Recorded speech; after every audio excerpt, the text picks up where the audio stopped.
शरद पवार आणि उपमुख्यमंत्री अजित पवार यांच्यामध्ये गेल्या महिन्यामध्ये बैठकांवरती बैठका झाल्या। त्यामुळे आता पवार काका पुतणे पुन्हा एकदा एकत्र येणार का याची सर्वांना उत्सुकता लागली आहे। अशातच आता राज्याच्या राजकारणात पुन्हा एकदा मोठा राजकीय भूकंप होणार असल्याचे संकेत हे पवारांनी दिलेत। आमच्या पक्षात दोन मतप्रवाह आहेत, त्यातील एका गटाला अजित पवारांसोबत जावं वाटतं असं विधान पवारांनी केलंय।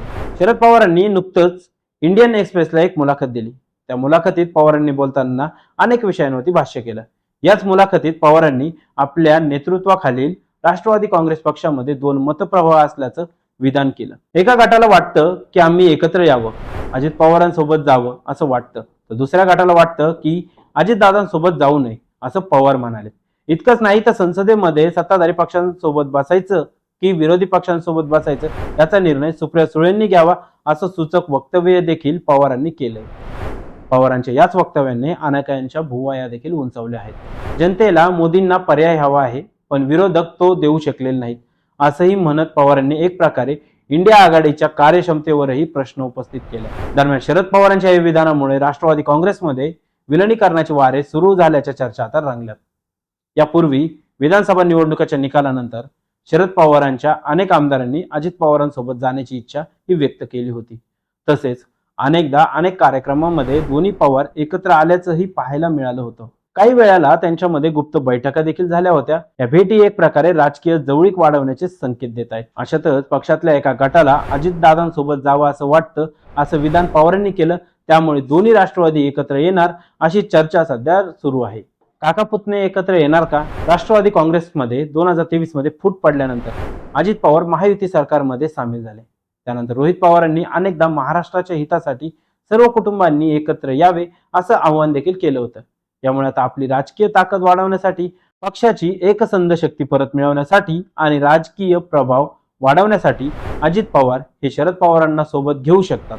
अजित पवार यांच्या गटाकडे मोठ्या आमदारांचा पाठिंबा आहे, तर शरद पवार यांच्याकडे पक्षाचा पारंपरिक मतदार वर्ग, शिवाय त्यांचा राष्ट्रीय स्तरावर देखील मोठा प्रभाव आहे।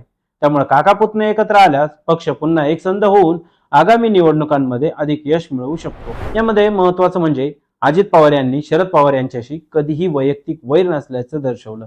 त्यांच्या गाठीभेटी, बैठका आणि शुभेच्छा देण्याच्या प्रसंगांमधून हे वेळोवेळी स्पष्ट झालं। त्यामुळे राजकीय मतभेद हे बाजूला ठेवून शरद पवार आणि अजित पवार एकत्र येण्याची शक्यता ही नाकारता येत नाही असं राजकीय जाणकार सांगतात।